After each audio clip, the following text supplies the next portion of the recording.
Good morning and welcome back to our shop just outside Kennesaw here in North Georgia. Today's project is a coffee table and end table set from the 1960s. The owner has asked me if I could help her out. The tops are shot. All she wants is the tops refinished, nothing else. Let's see if we can help her out. As I start to assess this job, the first thing I notice is that these panels, and I guess this is what that 1960s Mediterranean revival sort of style, I don't know. We have oak legs. These panels are plastic. Now because these panels are plastic, you need to be careful, or at least be cognizant of the fact that there may be other places on this table that have a synthetic finish. And my suspicions fall immediately to the border around the oak top. This looks very plasticized to me. In the past I've dealt with this. It either doesn't strip off, or if it does strip, it becomes a gooey mess of melted plastic. So we're going to keep that in mind and try to avoid this portion. Let me bring you in and show you what I'm talking about. Okay, you can see the failed finish and the oak on the top. This oak is probably a very, very thin slice of veneer, but you can see the finish is pretty well gone.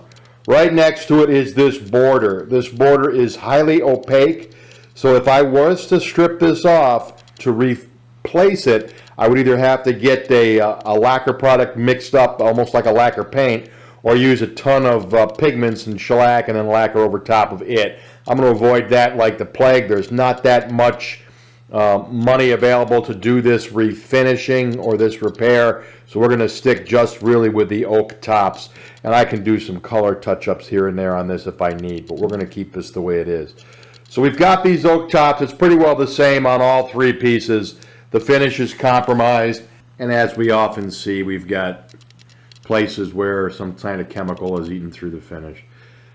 So let's move on to the first step, and that's going to be masking off what we don't want stripped, and then we're going to move on to stripping.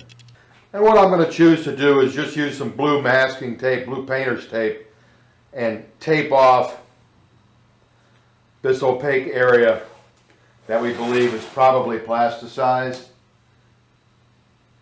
and just leave the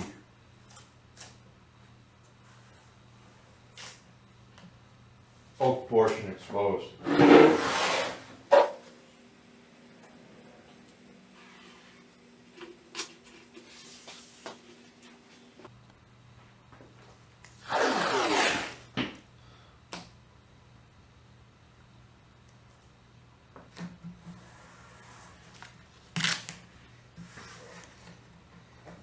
Okay, this should do for the coffee table. Let's move on to the end tables. And 5 minutes later, the coffee tables are taped up and ready to strip. I wanted to take just a second to talk about stripping. In the past, I've shown stripping on the channel. From this point forward, I'm not going to show it anymore, and here's the reason why. The EPA has banned the use of methylene chloride in stripper for non-commercial purposes. This happened a month or two ago. It was the result of the petitioning of the parents of a couple of young men, as I understand it, that were killed when they were using methylene chloride stripper improperly. If you are not a commercial business, don't use it. You're not going to be able to get a hold of it. If you have it, you can either dispose of it legally, or if you choose to use it, my suggestion to you is to make sure you follow the manufacturer's instructions, particularly as it pertains to ventilation and breathing protection. And here's the coffee table after it's been stripped. We'll take it outside, pull off the tape, wipe it down with some water, and set it out to dry, and get on to the two end tables next. And here's the coffee table after stripping, and it came out really well.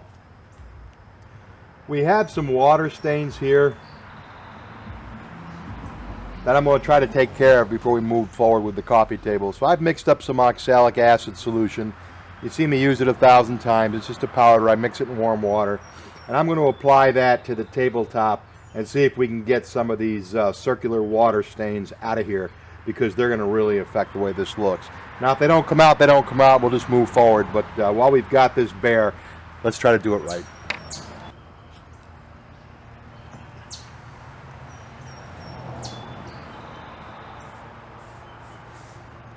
And remember, with oxalic, you have to do the entire surface, not just the stained parts. You can puddle some extra on the stained parts if you'd like, but you got to do it all.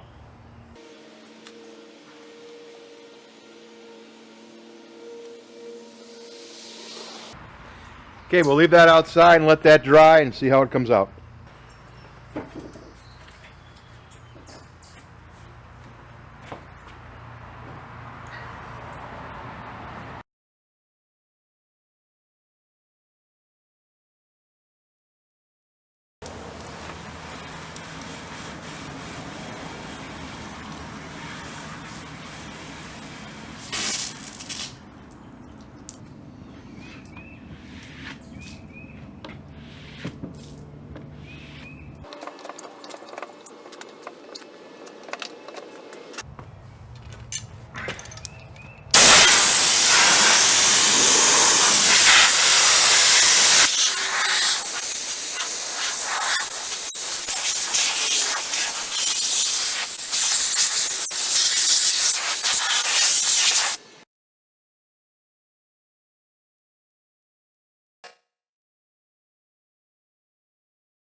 And here are all three pieces. They're stripped. They've been wiped off with mineral spirits because the finish on these was not lacquer. It was some kind of varnish or polyurethane. And then they were water rinsed as you saw, blown dry, and then I applied oxalic acid to all three of the tops. They're now sitting out in the sun drying. When everything is bone dry, we will rinse them back off again. Then we will dry them again before we even begin to consider refinishing them. So far, so good.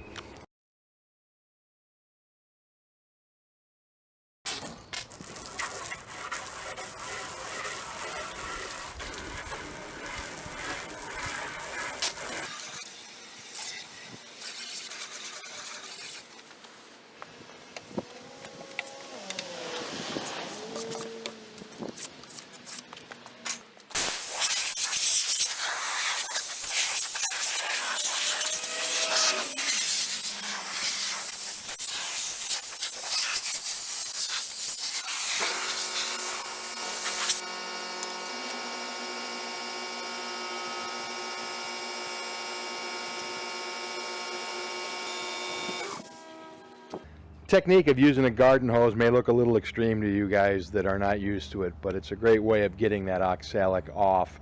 You don't want to be breathing it when you sand it, which is the next step. So what we're going to do is leave these out in the sun to dry for an hour or so. Come back, we're going to light sand the tops, and we'll get to work on refinishing them. Take a look at the color on these tables.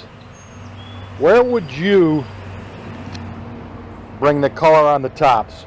You see, we have the legs are dark. They match the frames, and then the borders, you know, the aprons rather, are kind of like a golden oak, not very much darker than what we have on the tops right now. Let me know what you think. Put them in the comments. I haven't decided what I'm going to do yet. Okay, the next step in this process is to sand the tops down. I'm going to use 220 on a random orbit. I'm going to put my dust mask on. Here we go.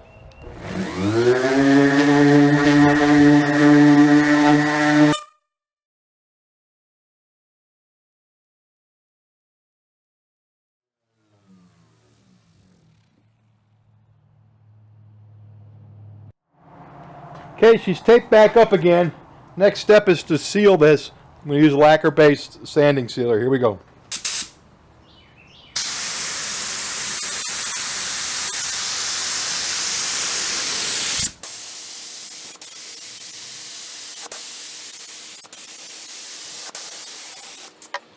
Okay, I've got to do that to the other two pieces. They've got to be masked off and sealed. I'll take care of that, and then we'll move forward from there. And what I've decided to do is try to match the top color to these aprons. And what I see here is a raw umber color. You can see these legs are just a little bit darker and a little bit redder. So I'm just going to go and mix up a raw umber toner. And as you know, that's just lacquer thinner, a little bit of lacquer, and some acetone-based dye. And shoot these tops and sort of hope for this. I mean, there's so many different colors. If you go around and look even at the edges, they're different on the same tables or different within the set. So I think anything that's pleasing to the eye between this and this is going to look fine. So that's what we're going to do. I've got some 320 on a block here, and I'm just going to light sand this, knocking off any of the sanding nibs or any of the bits of wood grain that have been raised up by the sealer. You feel it cutting through, getting nice and smooth. Okay, let me wipe this off and it'll be time for color.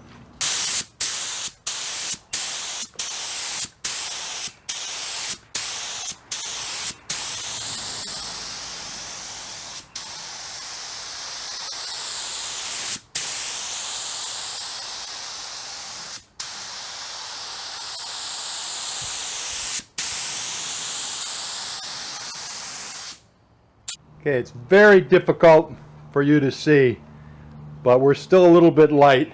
So I think I'm just going to let this coat dry, seal it, and we'll build from there. Let's get working on the other two.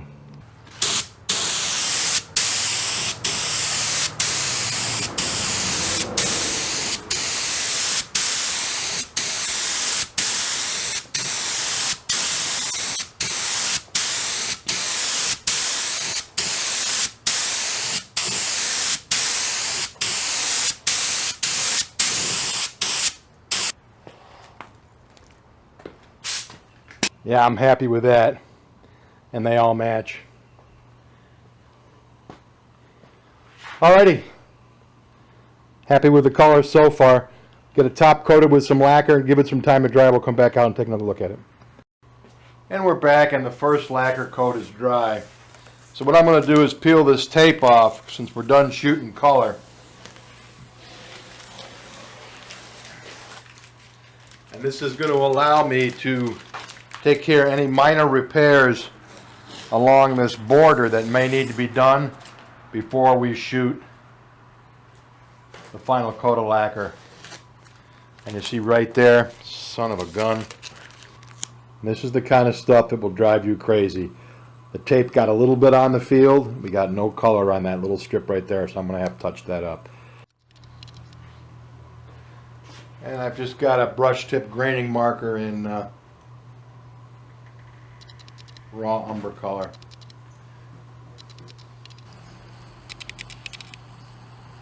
And we're just touching this out with some light oak in this brush tip graining marker.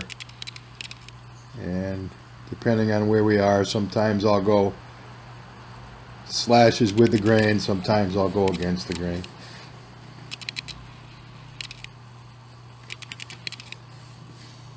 Okay, that looks a little bit better.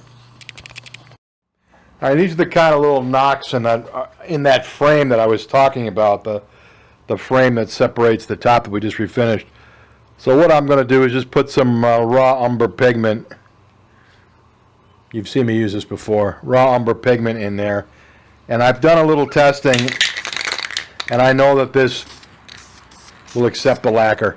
So I'm going to go through there and take care of any little chips or dings before we shoot the next coat of lacquer, and I'm going to allow that next coat to bleed over onto the frame, and that should take care of the rest of the work we have to do. Well, I tell you what, I'm pretty happy with the color on those side tables. I think it's perfect. I'm really, really happy how this is coming out. Okay, once again, I'm just going to finish up any touch-ups along these edges, and I'm going to spray the whole thing with another coat of lacquer, and that should just about take care of it. So far, so good. Well, here they are. They're all done.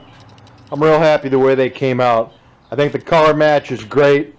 I think the decisions we made to refinish just the main fields of these was correct.